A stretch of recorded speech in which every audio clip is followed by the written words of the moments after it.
Hi, this is Amy. Thanks so much for stopping by. Tonight I'm going to do a sample of how I would do a chrysanthemum, and I'm going to be doing that on palette paper tonight instead of wax paper. This brand that I'm using is Canson, and it's a 9x12 sheet. Again, not very expensive, something that's easy to make your brush flow nicely if you're just trying to practice a design. Great way to get started and learn how to do it without making too big of an expense. Nice surface to practice on. I'm going to be using my folk art enamels, and this tonight is the yellow ochre and the sunflower yellow, also folk art enamels. And then I have the wicker white and my Thicket. Going to start off by painting the leaves and the actual stems using the Thicket and the sunflower.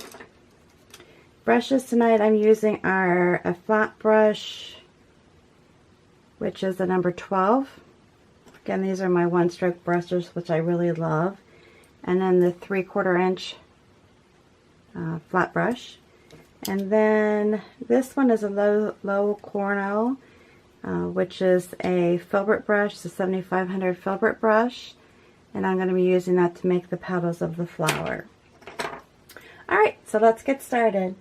I'm going to double load my brush with the Thicket and the sunflower yellow, which for all purposes right now is what I'm using for a lot of my leaf colors and stems.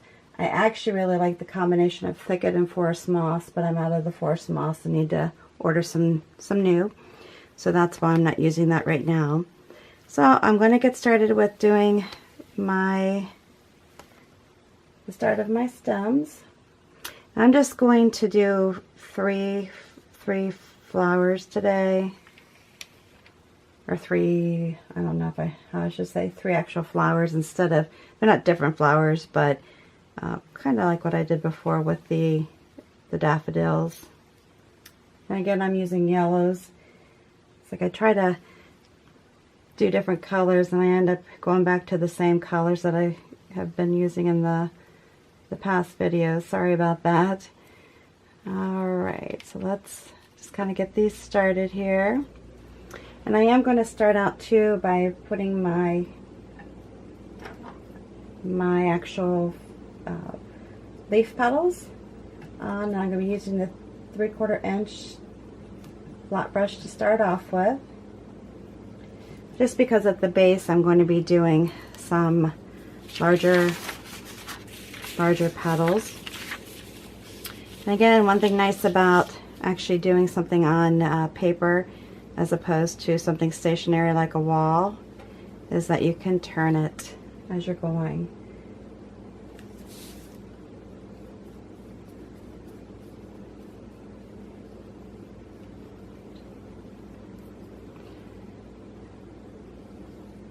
Kind of run my stem through there. Now this design I'm going to attempt to paint on another beer glass in my next video. This again is just a brushstroke demonstration on creating the chrysanthemums. Had to start my video over because I couldn't say chrysanthemums. Like, oh my goodness, that didn't sound right.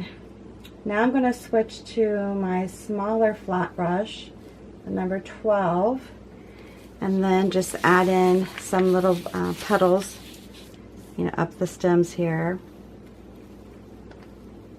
Now, again, this is just a sample of what can be done.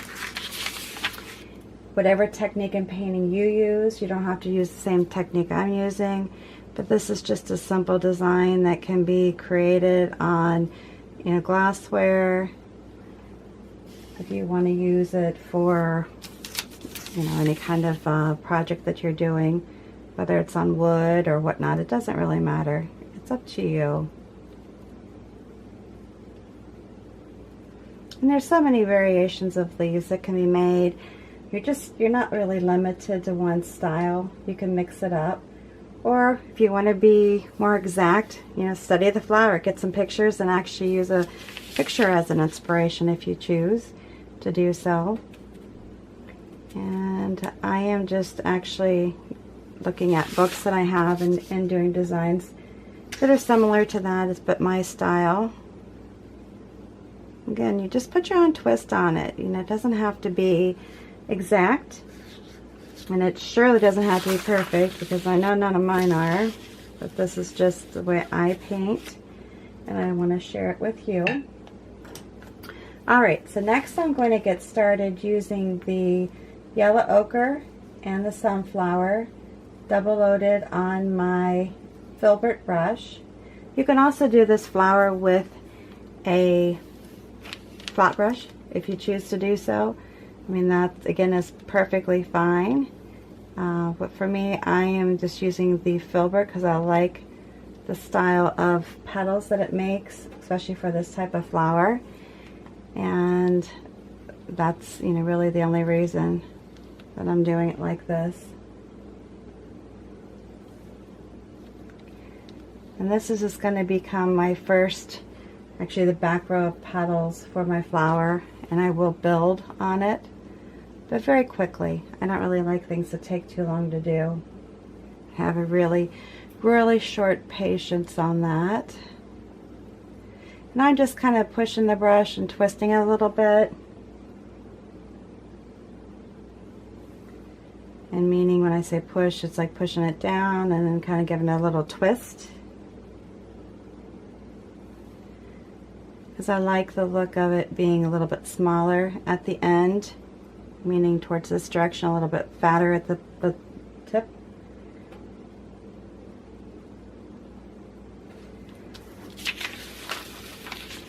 Alright, and this is going to be more like the little flower buds, like the beginning, not the full flower.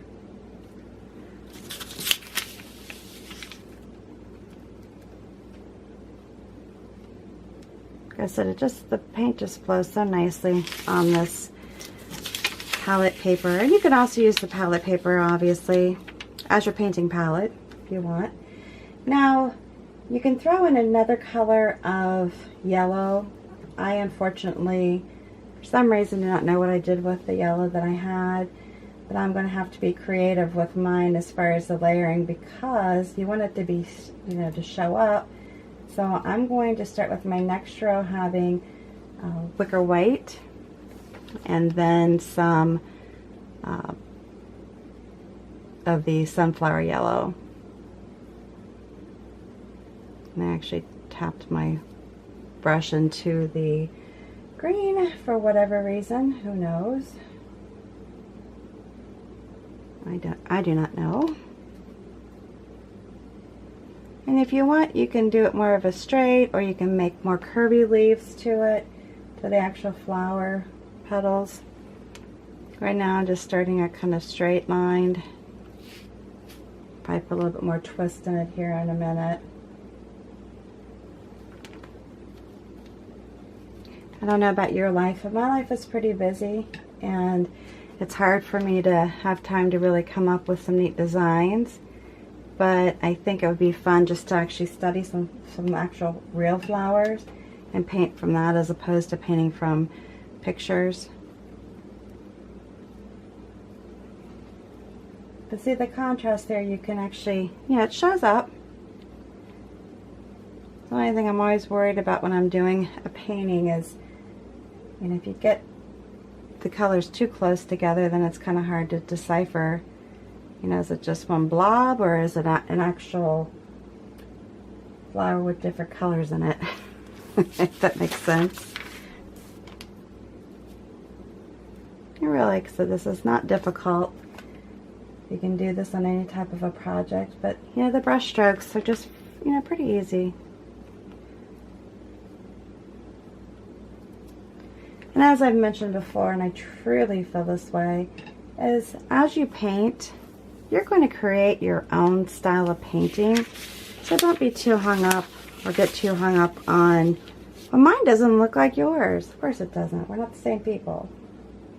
It's okay. It's okay if it doesn't look Have you ever been to one of those painting parties and you see, you know, creations, and you know, everybody has a different, they have a different twist on it. And that's okay. It's okay to do something, do it your way and make it your own. You know, you'll get comments when you're doing YouTube videos where that isn't like this or that isn't like that. You know, it's okay. I'm doing my own thing.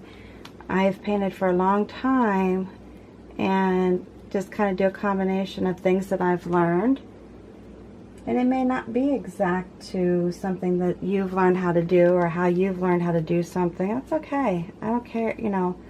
I'm not really trying to recreate something somebody else has done. I'm doing my own thing. Now what I'm using right now is yellow ochre and my Wicker White. And I have a little bit of green in there. Like I said, I happened to get my brush for whatever reason into the green. But I'm not going to stop and rinse out the brush. It's okay. It gives it some interest. And like I said, with this type of a flower, you can make it curvy, you know, and not, I mean, like, you know, the leaves like that. But I'm just doing it very quickly as a demonstration for you. And you get the gist of it.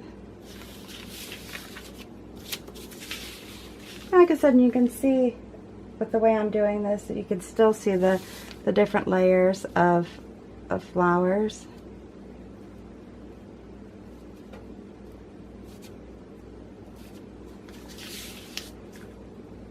And I'm basically going to be doing these flowers until they get a little bit smaller towards the base. Now with this one, I'm going back to the yellow ochre and the sunflower.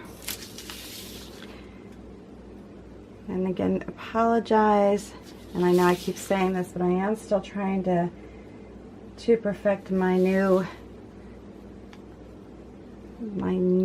setup for doing videos, so sorry if it's not perfected yet. Still work in progress, as they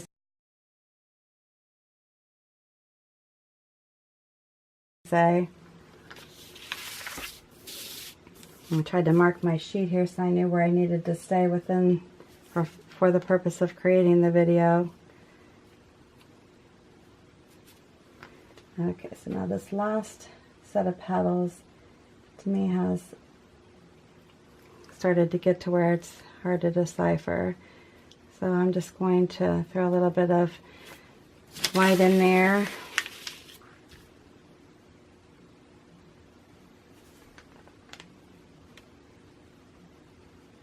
Like I said, you can twist and kind of curve them a little bit if you want.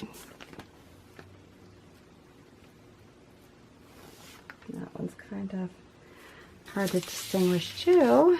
Okay, so I'm going to throw some yellow in there. I might even come back with some yellow ochre. Yeah, just keep playing with it till you're happy with how it looks. And again, since you're just practicing, hey, if it's not perfected to the degree that you want it to be, what do? You start over. Finish what you're doing, keep practicing, and it will come. I promise you.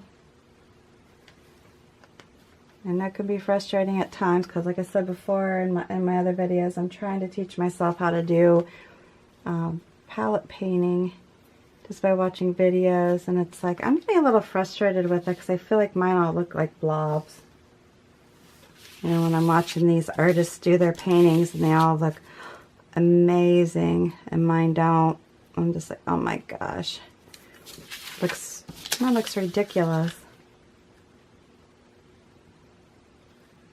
compared to theirs. But then who knows how long they've been doing it, right? I don't know.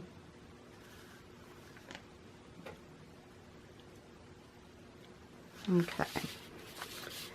Alright, so next I'm going to go back and just use my smaller flat brush, the number 12 flat brush. go back into the Thicket and the sunflower, the yellow sunflower, and finish putting in, you know, my little things to connect the flowers to the actual stem.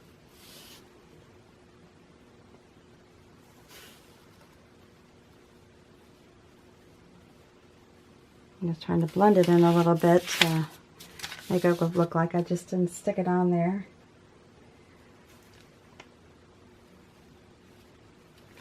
And basically on this, just doing like a touch pull.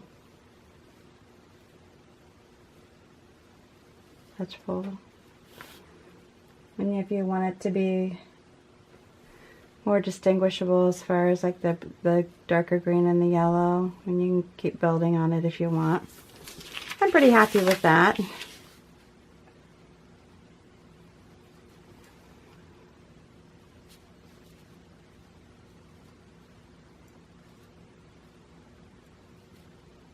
Okay, I think I'm going to leave it at that. And like I said, if you wanted to add more leaves, like you could put another leaf up there, or different, maybe even different, smaller one, you know, one, I don't want to say one design leaf or whatever, you know, where you just do it and twist it. Or just leave it as it is. Maybe even put another one down here. It can be creative with where you place your leaves. And that's it for tonight. So let me know if you have any questions, and hopefully this video, I hopefully kept it into the viewing screen. And pretty simple. So any questions, comments, I feel free to write me, and I will do my best to get back to you. If you haven't subscribed to my videos, please do. I'd love to have you follow me on my channel and like my videos and share them if you would. I'd appreciate it. Thanks again for stopping by. Until my next video, have a good evening.